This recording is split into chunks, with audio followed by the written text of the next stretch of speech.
Welcome to Women with Drive, a podcast from the Deakin Melbourne Boomers, talking all things women's hoops, hosted by Boomers' own Lou Brown. Women with Drive. Hi everyone, and welcome back to another episode of Women with Drive.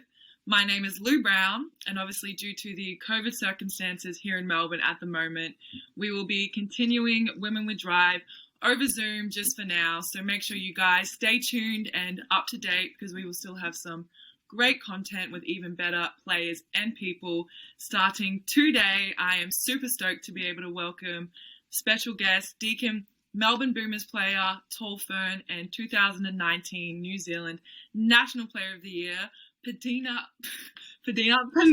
Davidson. Woo! I combined your names then. Sorry about that. Thanks for joining me today, Penina. No, thanks for having me. So let's start with something that I'm sure myself and obviously our listeners would be wondering. Penina is obviously a very beautiful name, but we often call you by the nickname P. What are some other variations that you are happy with, and any other nicknames from over the years that you'd like to share? The more PG ones are probably Neens or Nina, so any of those variations are totally fine. Well, we definitely want to keep it PG. But just a bit of a background on you. Born in Auckland, 25 years old, not for much longer though. 26 is coming close. Your mother, yes, it is. Mother Bronwyn, father Greg, your brother and little sister too complete the unit. I've done 4 years at Berkeley University in California and now a resident in Melbourne. To dive straight in, when was the last time you were home? Last time I was home was right before the hub, because we had to do 2 weeks quarantine in Sydney, so it was like middle of September. Okay, so yeah, definitely coming up on a year, because in the continuing, if you add 6 months, looking forward to, you've had Tall Fern camps, WNBL hub in Queensland. You settled in Melbourne in January this year, and you've had obviously rolling lockdowns like the rest of us, but even a huge 6 or more months ahead of you as you head to Jordan for the Asia Cup in September, and then the WNBL season with the Boomers as well. Even though you've been a part of team stuff sporadically, I know you've mostly been by yourself, and just not knowing when you'll be able to get home again. What has this been like for you, and what are some of the ways you've been able to combat the more isolating periods and just the uncertainty of when you're going to be home next? Right. It was kind of a good opportunity, if anything. It was some periods of isolation, but I kind of knew what I was getting into, so it wasn't like it was a surprise that I couldn't get home. It was a great opportunity to get to know Melbourne and all that it comes with. So I got to know the city pretty well. I got to know a lot of the people that, stay here during this time, and even got to have a chance in playing in the NBL 1, which was super cool. So it wasn't totally bad, considering all the connections that I've started to make and getting to know such a beautiful city like Melbourne. Yeah, absolutely. And so mentioning you're getting to know Melbourne a bit, this will be your 3rd year with the Boomers, and obviously we mentioned first year in the NBL 1 with the Nunawading Spectres. What do you love most about living here? Oh, I think I said it before, but this city is so beautiful. And Maddie Garrick and I talk about it more often than we probably should, just about oh my gosh, have you seen the city today? It's so pretty. It's just such a beautiful city. So yeah. Well, I know as well, Melbourne's I know you love your coffee. Yes. Yes. Melbourne's known for coffee. Unfortunately, yes. But also, you got such a creative side to you as well. Making clothes, paintings, just to name a couple. How did you come to discover some of these talents about yourself? Is it something you've always been into, or something you've slowly come to find the talent for throughout the years? A little bit of both. What I like about, and it goes back to Melbourne again, is Melbourne's pretty cool in not being too stuck with one thing in particular. If I'm not feeling painting that day, I can go dabble in some sewing. If I'm not feeling sewing, I can go dabble in something else. So I would say it was probably a little bit of both, and it was just a little bit of trial and error. It's just, if I find out I'm good at it, I'll stick with it and let people know. If I don't, then I'll just keep it a secret. So yeah, just a little bit of that. Yeah, I know. Well, remember the first time we hung out was we went to the National Art Museum.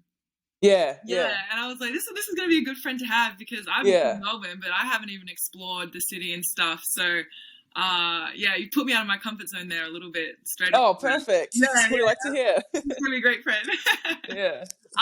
But also, I must add, you've super involved in the community since being in Melbourne with some volunteering and also a lot with the Melbourne Boomers Mama Ball and Boomers Academy.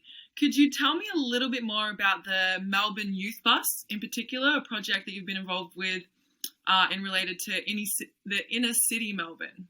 Yeah, so the Melbourne Youth Outreach Bus is such a wonderful idea. And it's unfortunate that, we're given all the lockdowns and stuff that haven't been able to be more involved. But when I had last gone out, we essentially just park the bus, and it's like this cute little blue bus.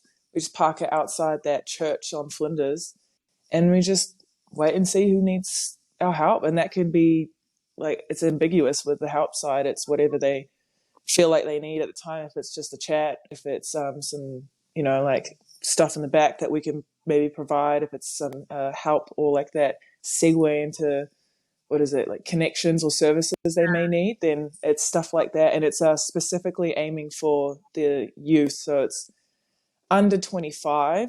We usually like to keep it for homeless youth too, like in particular.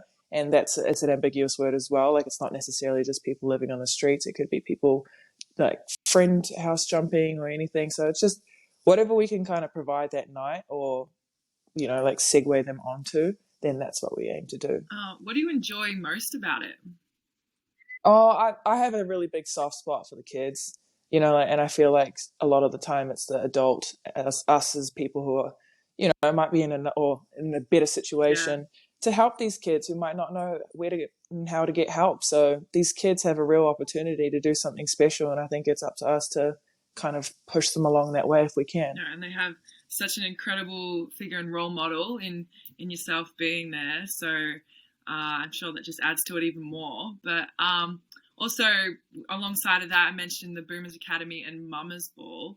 You obviously have a motivation and drive for being in the community and amongst the fan base. What would that motivation for you be? I think it's like about being relatable. And maybe that's not the correct word, but sometimes we see, almost dropped you. Sometimes we see like these professional players, and they just seem so untouchable. And it's just like, we play basketball, for goodness sake. Like, you want to be able to be relatable to some of these people and feel like that they can do it too. And like I said before, like, the kids are so important, because I remember moments where professional players would talk to me when I was younger, and it just made me feel like, well, if they can do it, I can too. So it's definitely that. One of my favorite things actually is Mama's Ball, because it's just a whole new perspective. And I'm so used to like trying to coach kids, and like with kids, sometimes you're just babysitting, like glorified babysitting at the end of the day.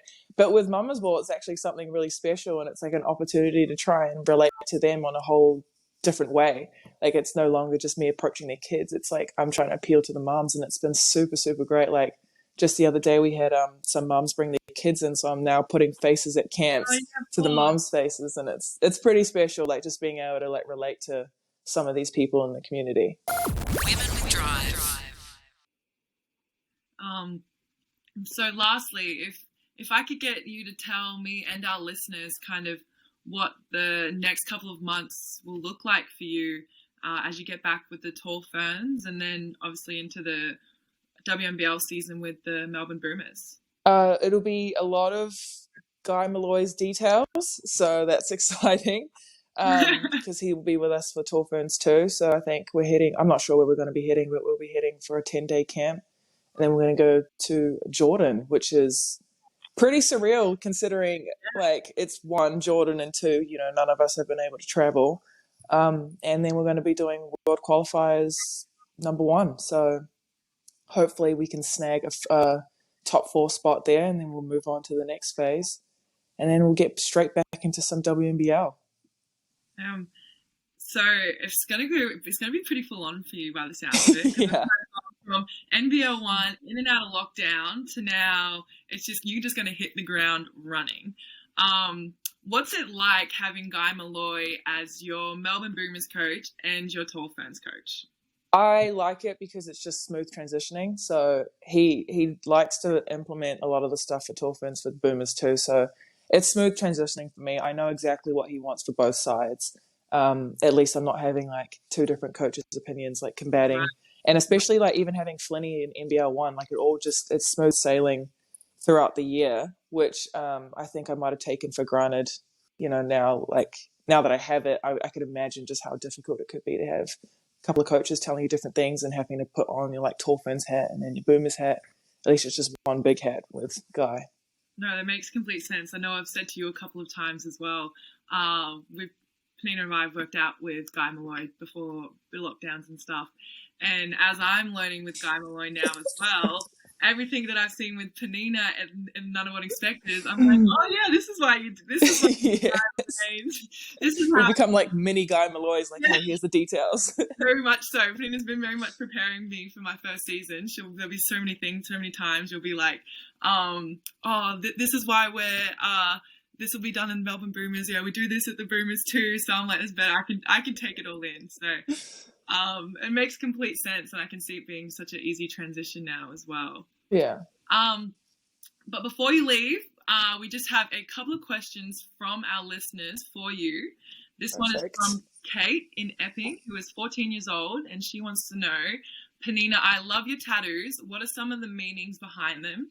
And how did your parents react when you got them? Oh, well, Katie in Epping, my parents did not like it at all. I got grilled.